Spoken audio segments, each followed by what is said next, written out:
you should love your neighbour as yourself and do unto others as you would have them do to you. I think so. I'm very much a people person, and very much.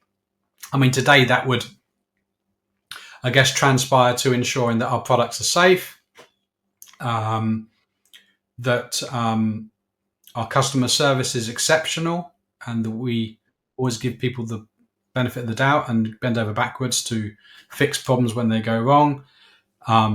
Try to be the best and the fairest landlord I possibly can be. I've got 36 tenants, and I treat them as I would hope someone would treat my children.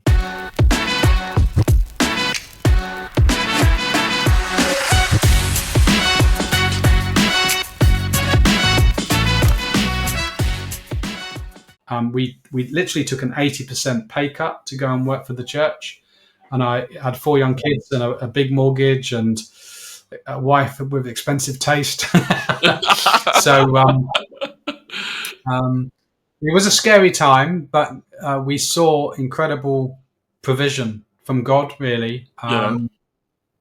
in providing for our needs month in, month out, whilst we work for the church. So I've forgotten what your question was, Kunle. Please forgive me. So the question was around, how you navigated that transition, right, from paid employment into, into entrepreneurship. And I know that you started, you started, you left and you started working in the church, but I think you also Yeah. started the whole property business sometime somewhere in So while we between were that, working in the right? church, probably 10 years in, um, we inherited some money and began to work, do on the side property, um, and we made every mistake under the book, but then began to do some training and learn how to do things properly. So then, in doing so, we because in my IT days, I learned how to manage many, many things and many, many projects. In the church environment, I was running a major program event on a weekly basis. It was like a 90-minute program, and the component parts within that program were on average 2 to 3 minutes each. So I had to plan that program on a weekly basis, plan a big visitation strategy because we visited all the children that came. We visited 1,000 children every week, and managed the 40 volunteers. So then the church saw that I had that skill of managing many things, so they got me to manage the church conferences on the side, and then they got me to manage property projects for the church as well. So I was managing many projects within the church. So then when my own property opportunities arose, that was just another project to run. Um, and then as some of the things in the church began to um, peter out in my personal involvement in them, I was then able to look at things like the Amazon opportunity as well. So it was quite good because I have a close friend that came into some money, and he saw my success, and he literally gave up his job, invested £60,000 in one trip to China and in loads and loads of orders, and the thing completely failed. And I think that was a I've never taken that approach. I've always treaded slowly, invested. Yeah, it was a bit risky, but it was a measured risk, Calculated, and yeah. the investment was calculated. And I didn't jump ship without having proven that That the this property will would work, the Amazon would work, and the church was really good because they released me they 1 day a week, and then they released me 2 day a week, and then it was 3 day a was week. phased So approach. it was a very phased approach. The church was really good to me in that respect, and then going full time working for yourself is a scary thing. But we did it in a phased manner. Wow. Wow. So Paul, I'm just looking at your journey, right? And I can see like a red thread coming through. It looks like everything you've done, either in in in your corporate life, or even Yeah, when you work within the ministry, everything, it looks like, prepared you to be able to lead the businesses that you've not been leading for a couple of years. Well, will that be a good way to say that? Yeah, it looks like you. 100%. I mean, I look back and I think there are seasons in our lives, and I see so far 3 seasons Mm, after childhood, of course. Um, those three, and I think the age of 60 is quite a key moment in my life, mm, and I think I am over the next few years will be moving into a fourth season. mm. Um, and Yeah, every one of those seasons, I can see God's hand and help in preparing me for the next season. Wow. Wow.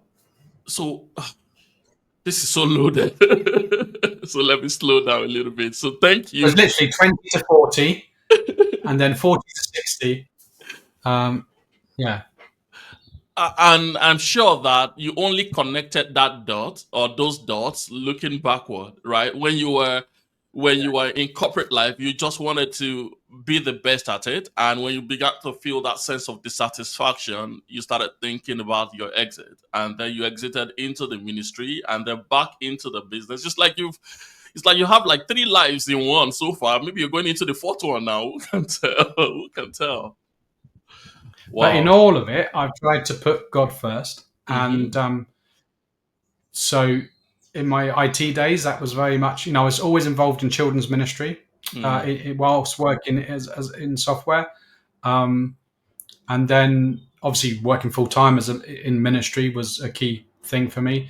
But even after leaving the church, I've always continued to be involved. Involved, yeah. I don't work with children in the church now, but I have a big heart for evangelism Yeah. and reaching people. So I run the Alpha courses at this time Mm. in our local church. Thanks a lot. Thanks a lot, Paul. I have two quick questions for you, right? Around some of the things you've shared. So, number one question is about that your friend that you said saw your success, and then £60,000, £60,000, and everything went down the drain. Was it just a matter of not being methodical or not taking a phased approach, or it was borderline recklessness in terms of how he went about it? First question. And then Well, I this, hope he's not watching this video, but I think probably borderline recklessness. But let me not just talk about him.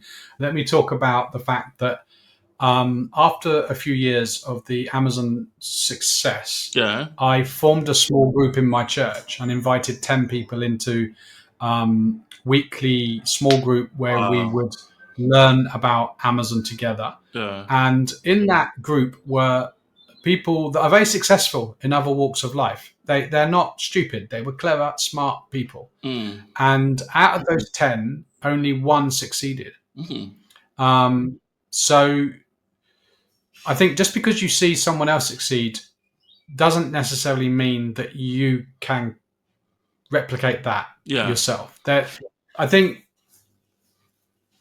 and I'm not wishing to blow my own trumpet and yeah, just say, "Hey, how clever am I?" But I think I get frustrated sometimes when I think other people around me, why can't you do this? mm, It's so straightforward. And they say, actually, Paul, you're really multi-talented. You're really multi-skilled. And just because I can do it doesn't mean that other people. We've all got different skills, and I have probably some unique skills. I'm not the sharpest person on Amazon at all. There are people way brighter than I that have been more successful than I, for sure.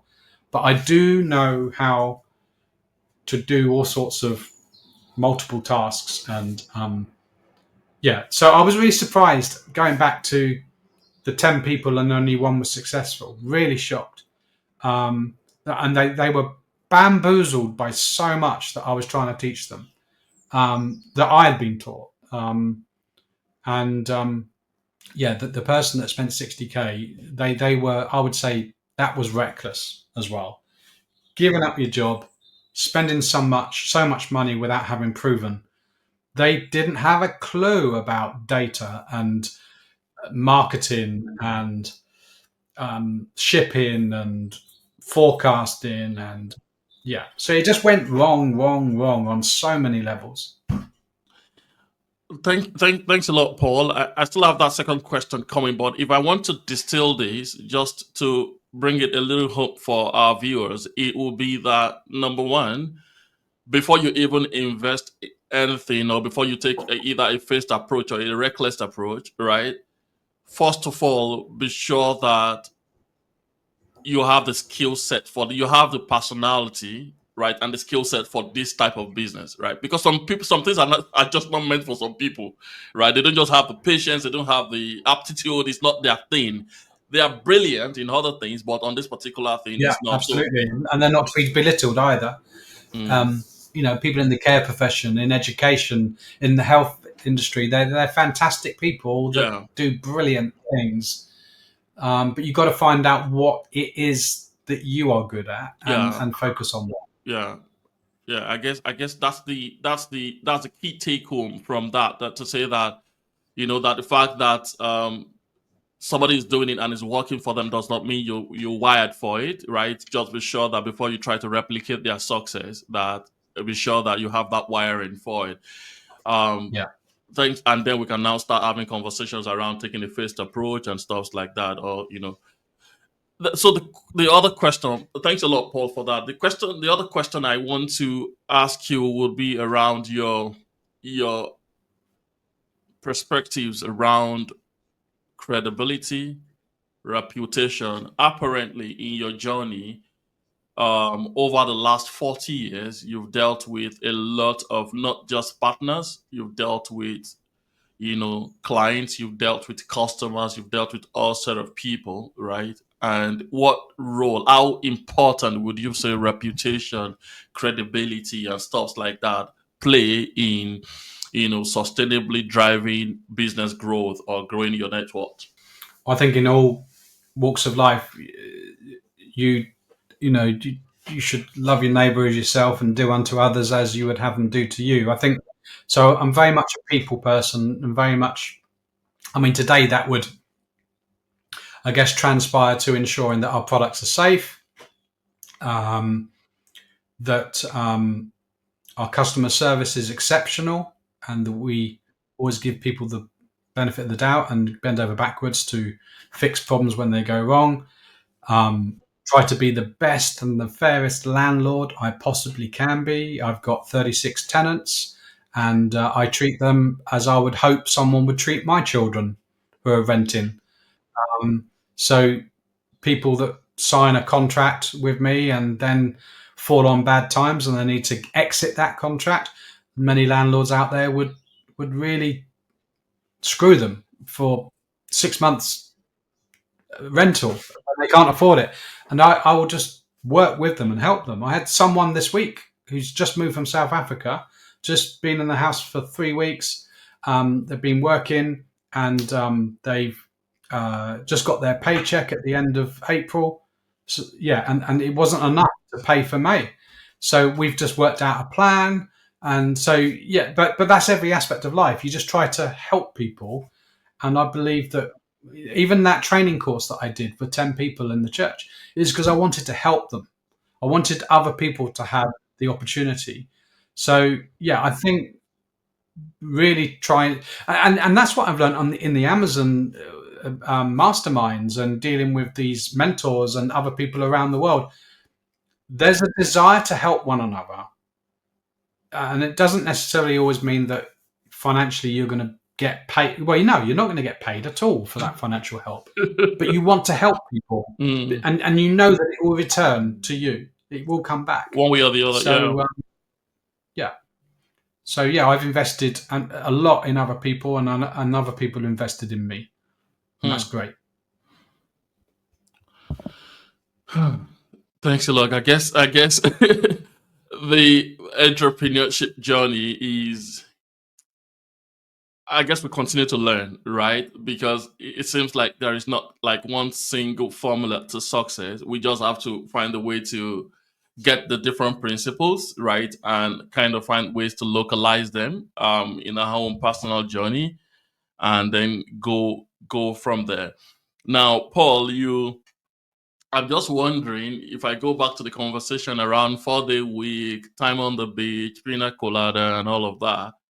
right? If you look back on all of these, right, and you begin to think about them from uh, from the perspective of fulfillment and you know value you've extracted and you've gotten out of this, right? Would you say that if you have to start it all over again, right? I mean, think about it all. Will you still take the same approach? Will you still do Amazon, for instance, or will you still do property, or will you still? Do you get what I mean? I guess that's a roundabout way of saying that yes, maybe that it's been a bit challenging, but overall has it been worth it, right? Nicer way to put it. Well, yeah, I mean, to say you're on a beach, you only need to be at the desk for 4 hours a week and you can be on the beach the rest of the time is not true. However, I do have a virtual job where I can work anywhere in the world. So Mm, we have holiday in Australia for 6 weeks. We do go every summer to Spain for 4 to 6 weeks and work wow, for, but I can work in those places. So I am my own boss and I can work anywhere in the world. That is wonderful. And wow. I love that element of my job. That's a very rewarding thing. Um, uh, I've forgotten the question. So the question This is is, would you the bit, do? this is the bit we have to edit. I guess your mind is already in. Okay, I need to get on the plane, but don't worry, we'll begin to wrap up soon. Now, I guess the question is around will if you will do it again, right? And Oh yes, but I'll do it again. Yeah. So I think when people come to me now, I mean, Amazon's got more and more challenging, and the competition's got really fierce. And the margins are getting squeezed by so many factors. So I am very, very reluctant to recommend the Amazon opportunity uh, as much as I perhaps did in the past. Um, so I'm glad I've done it, and I know that I've now built a brand on Amazon that I can just add more and more products to, and eventually, hopefully, it will be a type of business that will be attractive for someone to come and acquire. Um, but I don't regret a moment of the journey. I feel it's been right and part of God's plan for my life. Um, but I think there's elements of what I've done that we can learn from them and take apply them into any walk of life. And things like taking risks, calculated risks, investing in your own education, um, and I think another thing I would say is you'll probably never or not many people get rich by being an employee in a corporation. So if you really want to have success, I think you need to launch your own business. For a lot of us, I think that is the journey that will bring the most success. I'm also very very excited about property. Always have been and continue to be. I think safest houses is a phrase we use in the UK, and that business is the most robust and the safest element of what I do. And that business is also what has paid our salary over these 10 years, predominantly. Amazon does pay some and it's invested quite a bit into our pension, but in terms of monthly income, that's a steady flow. Property's been great, so I recommend property to everyone where they can, and I less recommend Amazon, I guess. Paul, I think we probably need to have that kind of mastermind group that you did for those 10 people on Amazon. We probably need to do something like that for people on property, right? Because yeah, maybe the barrier to entry it's a bit higher in terms of startup capital, but it looks like a little bit more sustainable and more reliable kind of business model versus Amazon, right? But I mean, but overall, it's good to know that if you have the opportunity, you will still do it, right? So you'll still do it again and again. Now, Paul, any particular pain points, not necessarily like that you're still facing or you're still dealing with, but you look back and you're like, wow, that was a very painful experience, right? in the course of your business, or of course managing family and business and all of that together? Um, they're quite specific to what I do. I mean, running out of stock is a big issue for my type of business. So, learning inventory management has been quite painful, and we could have done much better had we been better at it all the way through. Um, Cash flow is a challenge, and continues to be. Um, I probably spend a lot of my time in the business working on the financials these days rather than all the other moving parts of the business. So cash flow and um, inventory management, which I think to a large extent these are very very related anyways, because inventory is cash, cash is inventory. And I know a little bit about the whole inventory piece, because the moment you're out of stock, that is the way the algorithm they prioritize your brand, right? And it takes some time before you get back up to that. Now, and I'm moving here and there, but speaking of brand now, right? Did your brand just grow organically, right? When you launched it, and perhaps this should have come a bit earlier, but did you? To what extent are you invested in building brand equity, awareness, paid advert, and all of that across all the businesses that you do? Well, there are many people on Amazon that sell everything that moves, and that it's not really a brand. It's just lots and lots of completely Unrelated stuff. non-related products. And I don't like that approach. I don't think it's joined up thinking. Mm, We're very focused on building a brand and having a brand identity. And not every product in that brand will necessarily be successful. mm, However, it adds to the brand. It adds to the catalog that the brand is able to offer. yeah, And I think, so for example, we sell like paintbrushes, artist paintbrushes. yeah. It's not a big item that we sell many of, but I think It's someone within. looking for a paintbrush Yeah, sees that, and then they learn of the brand. yeah. When they get that, Complementary they in a see the sense. Yeah. catalogue of what we offer. Yeah, so I think it all dovetails in. As far as advertising is concerned, if you don't advertise on Amazon, you're dead in the water. So advertising Really? is a huge investment. Yeah, I mean, if you go to the page, if you go to any page on Amazon search result, most people can't even work out these days what is organic and what is sponsored. There was so much sponsored all over the page, the top, the side, halfway down, third way down, towards the bottom.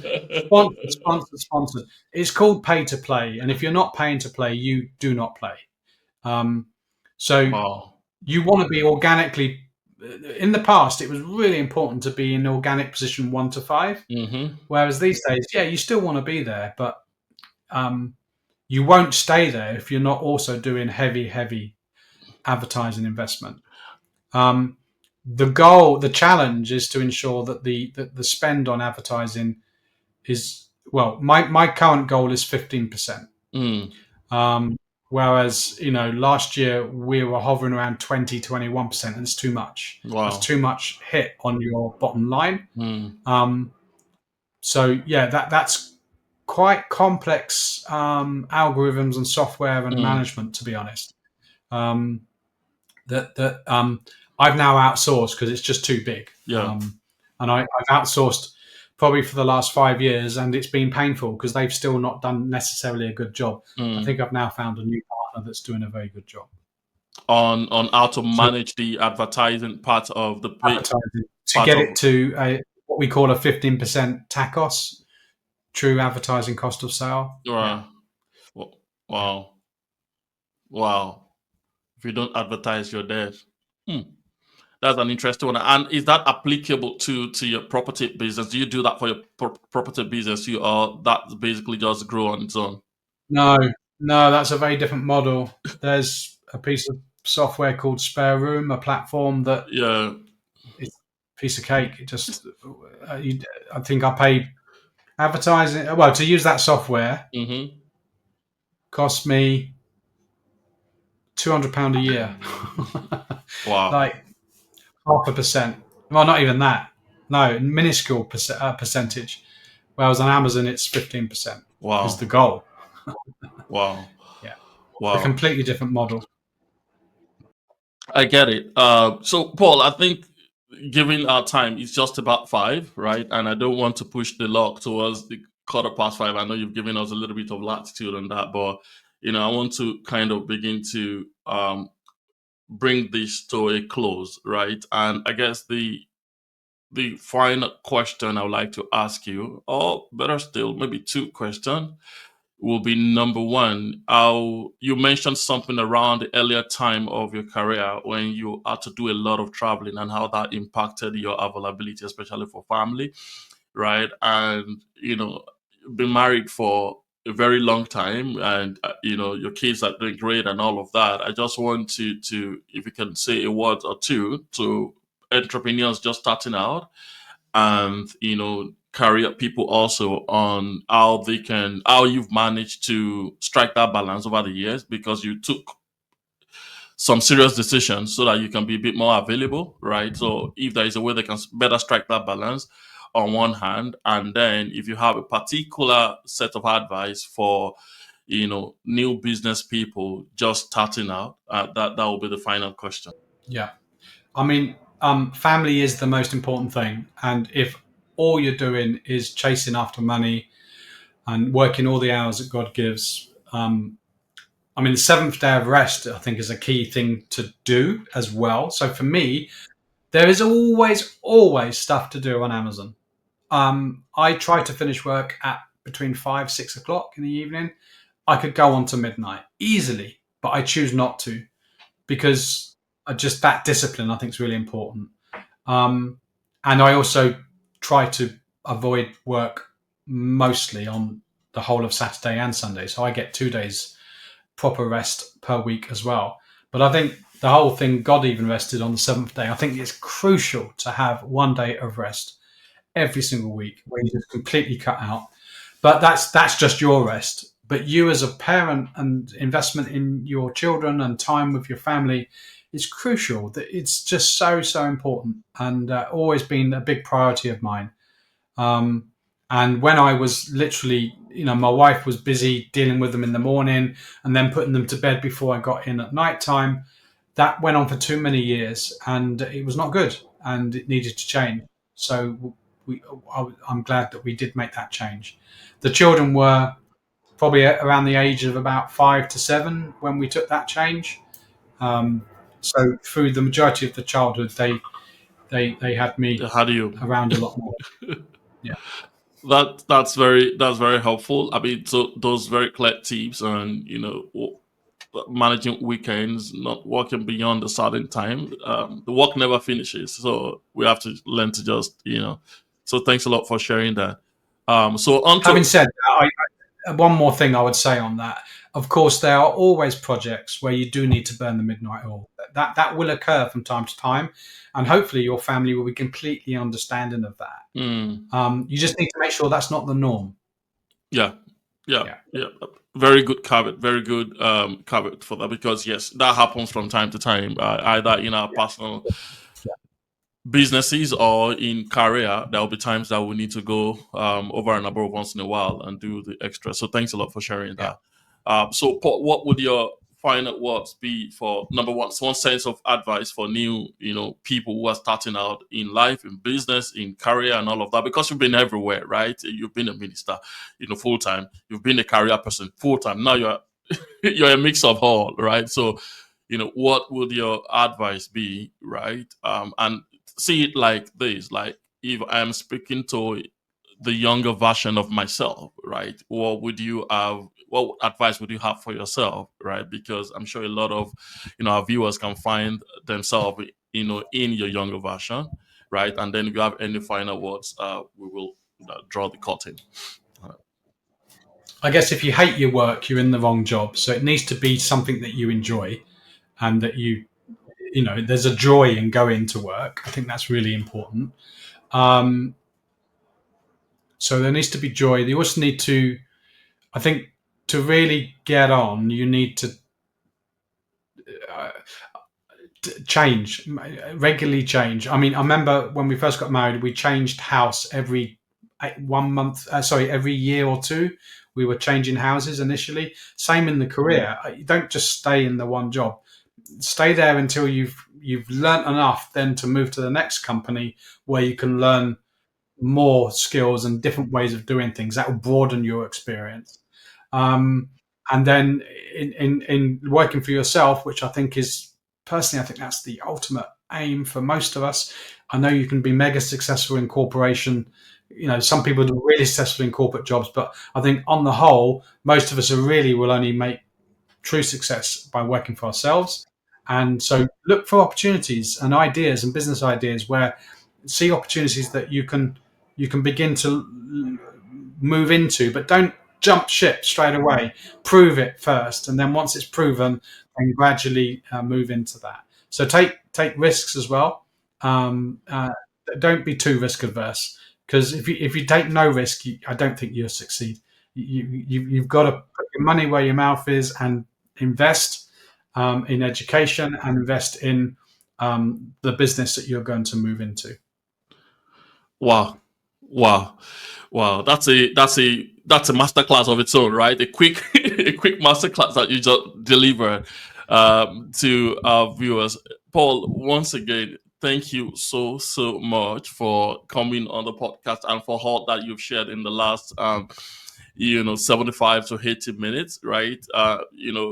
We can't thank you enough, right? We are super appreciative of that. Our prayer and our hope is, people will really, listen to these and will not just listen to it, but they will draw a lot of value from it, right? And as a result, they will scale faster and be able to even avoid some of the mistakes that you've made or that some of your friends made in their entrepreneurial journey. That's why we do what we do, right? So that they can learn, avoid the mistakes, and achieve a level of success with faster than the generations before. So, thanks a lot. We are super thankful for having you around. Thank you. Hey, thanks a lot for taking the time to watch the podcast. We are super thankful for you taking that time and investing the time to learn. We hope that you find the story inspiring, and beyond that, that you've been able to articulate one or two things that you want to do differently in your own entrepreneurial journey. May I encourage you to please like, subscribe, comment, and please share the word within your own circle of influence, especially within those that you think are on the same entrepreneurial journey with you. May I also encourage you to please, beyond subscribing to our YouTube channel, follow us on our other social media platforms. That means a lot to us, and we can see that that helps us to track that we're making some progress and so making some impact. Thanks a lot once again for taking the time to watch, and to see you on the next episode.